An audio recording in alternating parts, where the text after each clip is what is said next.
Hi guys, Brent Norling from Norling Law here. So what business owner does not want to get paid? We all do, right? So you provide a service or you provide some goods and you expect to get paid. So here are the things that you can do to make sure that you're paid quickly and pursuant to the contractual terms that you have agreed to and expect to be honoured.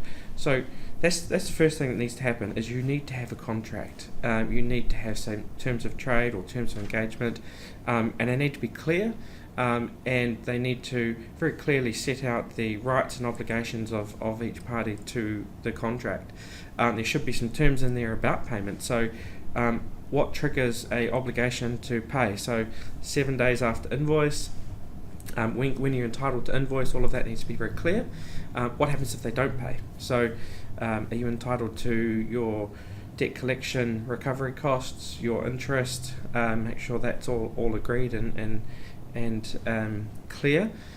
The other thing is you actually need to present those terms to the other party. So quite often we see business owners who have very well drafted terms of trade, but they are trying to impose them onto a contractual relationship without actually presenting them to the other party and getting them signed or getting their agreement to those terms. So there needs to be the offer and they need to be accepted before they're going to be binding. And then once you actually do the work and you pay, you invoice, you need to remove the barriers to payment. So is it appropriate for your business to receive credit card payments, online payments? Make it easy. There's some really good tools within Xero that automate follow-ups. So you can just have follow-up emails and in the initial period where someone hasn't paid, that's a good system to use in many cases. If that doesn't work and they still don't pay, then it's really important that the communication from you is with the person who actually has the relationship with that client. So the person who worked with the client is often the best person to have the conversations, and that's just very simple as, hey, picking up the phone, hey mate, you haven't paid your invoice, is everything okay? And get a commitment. Okay, when are you going to pay? And then lock that in your calendar and make sure that happens. And the next thing is if they still don't pay, then you at some point you're going to need to communicate what will happen if they continue in default. So that could be, hey, we're going to refer this out to a debt collection agency, or it goes to our credit team, or to a lawyer, whatever that is, that needs to be communicated.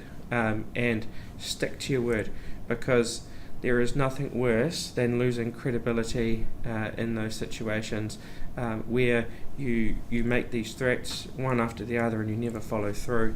They're just going to think you're bluffing all of the time. So it is important that you stick to your word. When you say you're going to do something, do it.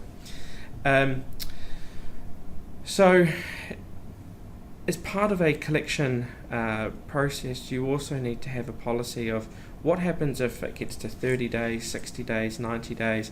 What's the policy? Does it go to a credit team? Does it go to a lawyer? Does it go to an external agent? And I think it's important at a certain point that it does go to somebody who doesn't have the relationship.